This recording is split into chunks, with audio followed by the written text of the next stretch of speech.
Hey there and welcome back to Rimworld. My name is Pete and today we complete episode 16 of our Rimworld Extreme Desert Challenge. In the last episode we recruited our 4th colony member Troy, and as part of the quest that had him join our colony we now have more fighting to do. A psychic drone has been activated by a group of pirates, and we have already sent out Edmo to deal with the problem. Unfortunately though, he has suffered a mental break along the way, and is therefore currently not making any progress. In our base meanwhile, we are preemptively digging a few more graves, before we're then notified that Edmo's caravan has run out of food. And to be honest, this could have been anticipated. His mood was already very low when he left the base, so we could have given him a few extra units of kibble, but now it is what it is and he will have to deal with it. Dealing with it, that is also what all male members of our colony will have to do for the next few hours, because this psychic drone is quite intense and it comes with a -30 mood penalty.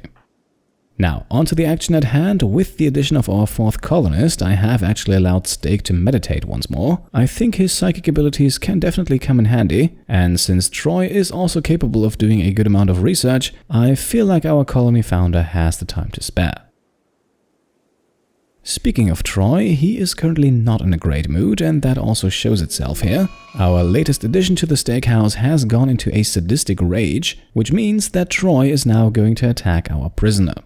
Now, you might remember near the end of the last episode we kind of saw that coming, which is why Troy luckily does not have a weapon on him at the moment, but since our prisoner here will of course be able to fight back, Troy might have maneuvered himself into a slightly more dangerous situation than I'm comfortable with. For that reason, we are now simply going to arrest him with Red Hawk. Her high social skill luckily makes that a guaranteed success, and we can lock Troy inside of his room until he has calmed down. At this point, we also have a group of visitors pass by, but they don't have anything to trade, so we'll let them be. Red Hawk can then quickly take care of all the injuries, improving her medical skill to level 8, before she starts harvesting rice and we receive some good news. Edmo's mental break has finally come to an end, which means he's moving again, and he should have no trouble reaching his destination before nightfall. And indeed here he is, and let's look at what we're dealing with. As advertised, we are going to face 3 man-hunting chickens, but the real point of interest, that is the building in the middle of the map here, which is very obviously housing the psychic drone. And because of that, getting inside of there and therefore getting rid of the drone is our first priority. Edmo is comfortably able to outrun the chickens, so he can easily loop around and enter the building. And here we are, this is what we need to destroy, and as you can see, that will take a few moments.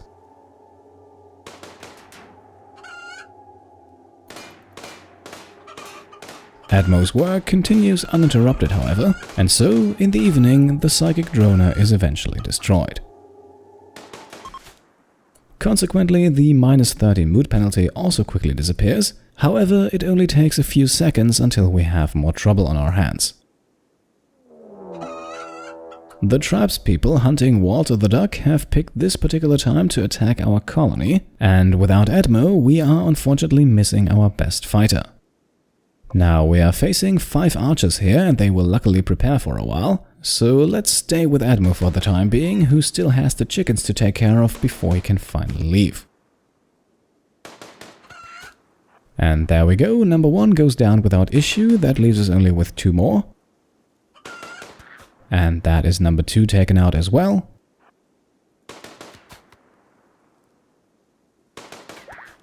And that would be number 3, and with that our job here is done. At this point we can now pack our bags. Edmo will take the component and the plasteel from the psychic droner. Those are valuable materials that we currently don't have any other way of accessing. Then it's time for him to head back to the base, where our colonists are currently getting some rest, but where we can see that Troy has also fully healed again, so let's make sure that he is released again whenever Red Hawk has some time. Or in fact when we are in dire need of some manpower, which would be the case right now, as the tribespeople have begun their attack. So Troy will now be freed and he will immediately equip the machine pistol, while Steak is already welcoming our visitors.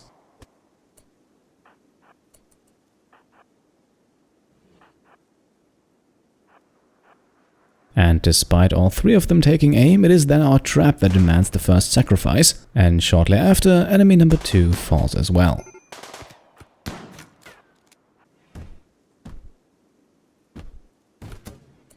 So that leaves only 1 more casualty until the remaining enemies will flee, and it looks like we can easily get that at the other entrance of the base.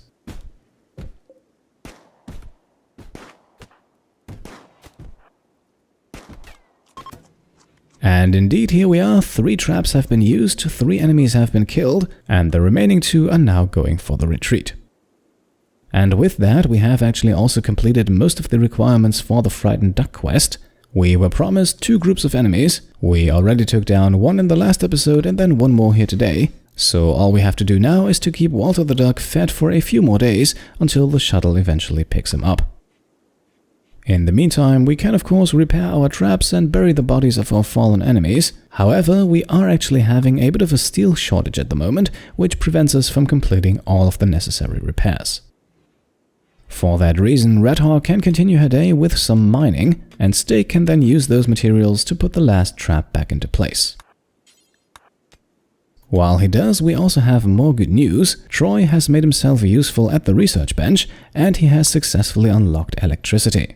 This means we now have access to a wide array of machines, appliances and gadgets, most importantly of course some generators that will allow us to produce electricity in the first place.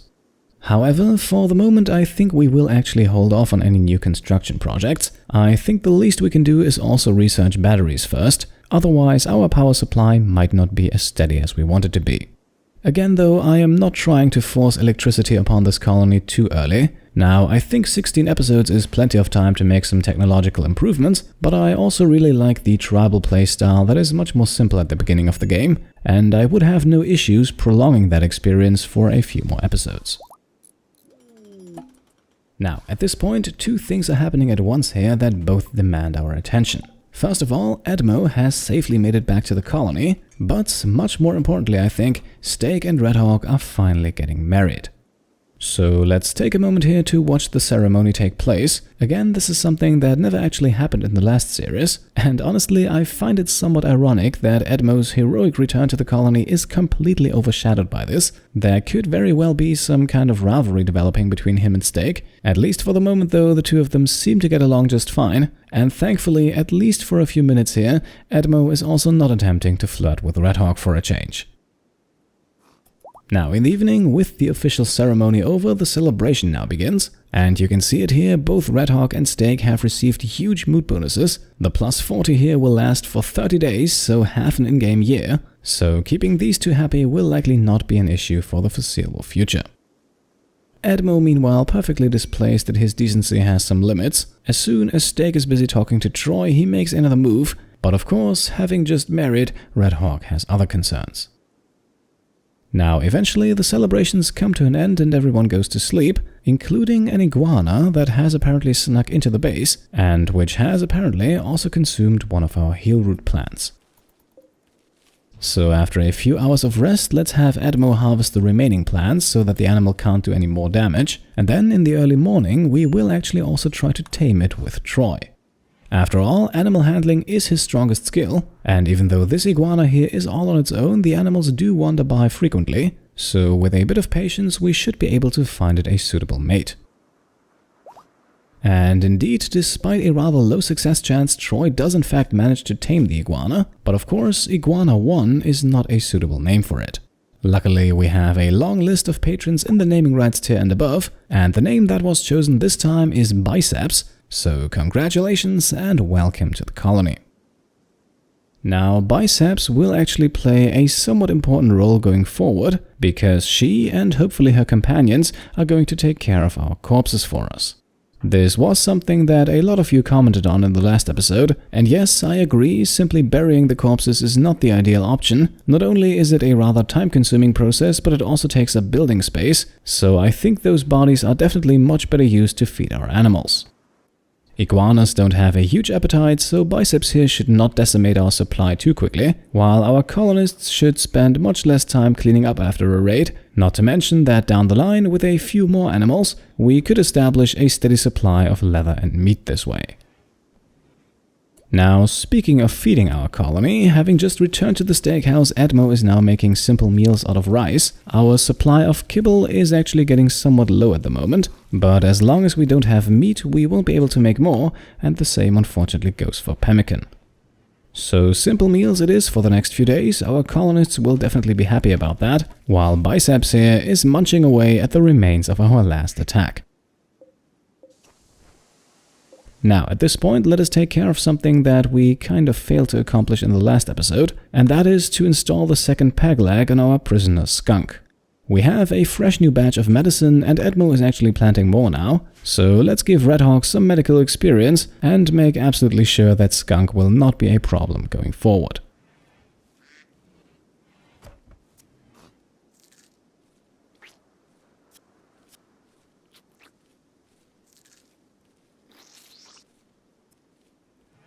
And there we are, the operation has been a success, so skunk is now one hell of a slow-moving shaman, even after the anesthetic has worn off.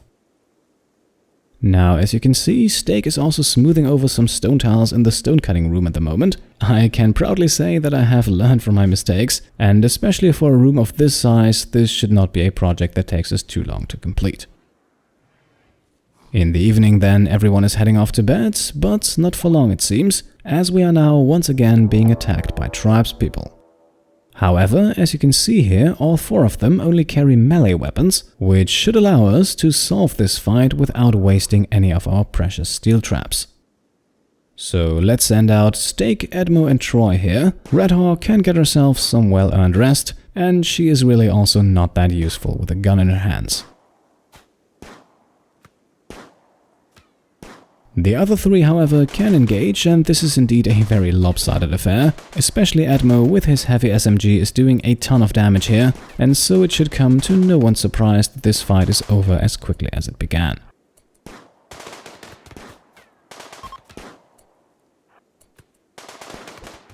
We even managed to take down the 4th attacker here while they're fleeing, and since 2 of our enemies have actually been downed and not outright killed, we can now carry them back to the base, strip them of their clothing and leave them to Biceps. Inside of our makeshift stables, they do of course quickly find their demise, but, well, they attacked us and not the other way around.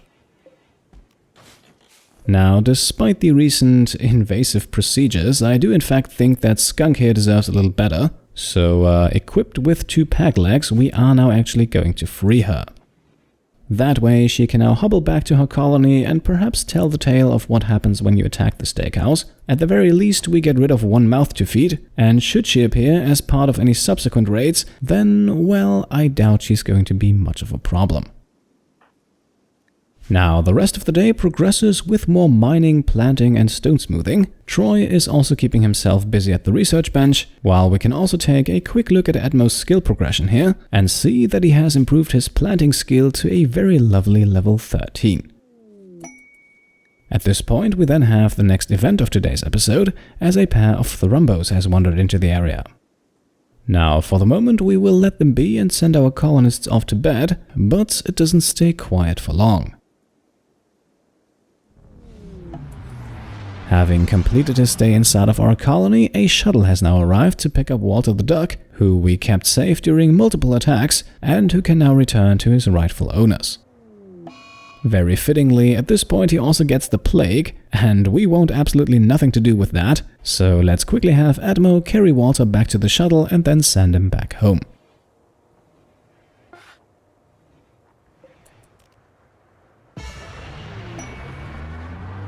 Okay, now I will admit this right here was actually something I wanted to avoid, because it seems like Steak has received enough royal favor to gain a new title. I think I even mentioned that in the episode where we accepted the quest, and I was pretty sure that the amount of royal favor that was promised to us as a quest reward would not actually push him to the next rank. Now, the big problem that arises at this point is that with his new title, Steak will now demand royal clothing as well as a throne room. However, given the current state of our colony, I'm not quite sure if it will be able to accommodate that, which will unfortunately leave Steak in a bit of a bad mood. But, well, it is what it is. At this point we can hardly change it, and at least for the next half year or so, mood will not be an issue with him anyway. Now, on the bright side, as a reward for reaching the rank of Acolyte, Steak has also received a Psi-Link Neuroformer, which will allow him to unlock the next level of psychic abilities. Now, the ability that we receive at that next level is actually assigned to us randomly, so let's not waste any more time and see what we have here. Okay, so Steak has learned the Psycast Water Skip, which is actually moderately useful. It is not something that we would directly use in combat, but it could help us with raiders setting fire to our base, as Water Skip douses an area in water and thus extinguishes flames. Again, likely something that we're not going to use that often, but having it at our disposal sure can't hurt.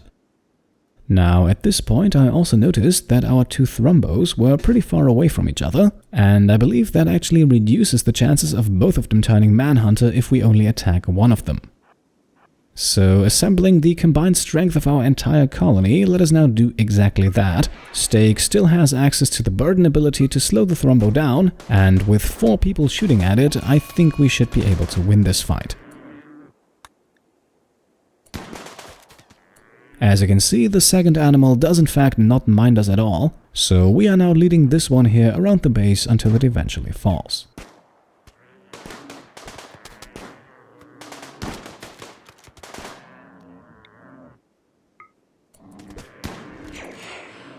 Even with 4 shooters though, I would probably be hesitant to attempt this without access to Burden, especially during the first few moments of this fight, where the Thrumbo is not yet significantly slowed down due to its injuries. The Burden ability gives us a huge advantage. Without it, however, this fight would be much more risky, and probably something I would not attempt.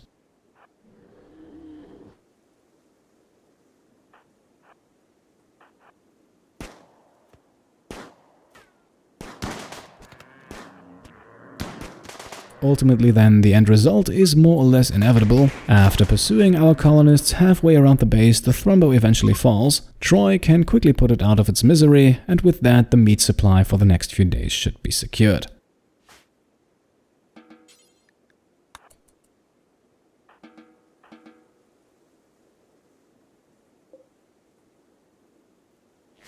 Now, what comes next should be pretty obvious. Since our strategy already worked once, there is no reason to assume that it won't work a second time. Steak still has plenty of psychic focus left, so let's take care of Thrumbo number 2 as well, as long as it's still here.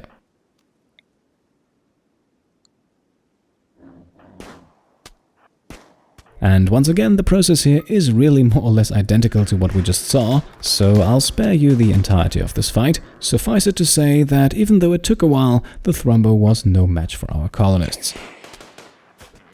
So with 2 Thrumbo corpses in our storage room, our food situation should look pretty solid for the next few days. We can make both kibble and pemmican at this point, and I am actually leaning more towards pemmican, although we also still have a decent amount of hay grass, which we should of course utilize and not let go to waste. But that is a discussion for another time. At this point we now have another quest to look at, and well, once again, this seems doable. We are being asked here to take out 6 man-hunting cows, which given our firepower I believe we should be able to accomplish, and once again we can choose from a list of rather intriguing rewards. Now, we're not going to make a decision here. I would actually like to hear what you think. Should we go with even more royal favor as well as a few advanced components, or should we go with some precious hyperweave to make high quality clothing, or perhaps with a shield belt allowing us to protect one of our colonists from incoming projectiles? Let me know in the comments down below what you think we should choose, or whether or not we should accept this quest at all. Once again though, I do believe that our colony should be able to handle this. If you have any other comments and ideas, then of course feel free to leave them down below as well. Even though I can of course not respond to them all, I do read most of them, and there are always a few smart suggestions among them, so keep those coming. They are indeed very much appreciated.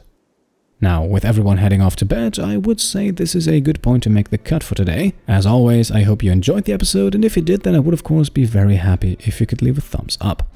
If you like what I'm doing and want to support me and my channel further, then you can of course go ahead and subscribe if you haven't done so already. Alternatively, you can also go ahead and check out and maybe even pledge to the Pete Complete Patreon, and by doing so, maybe even get your name into the series. Thank you all for watching, and I'll see you next time. Cheers.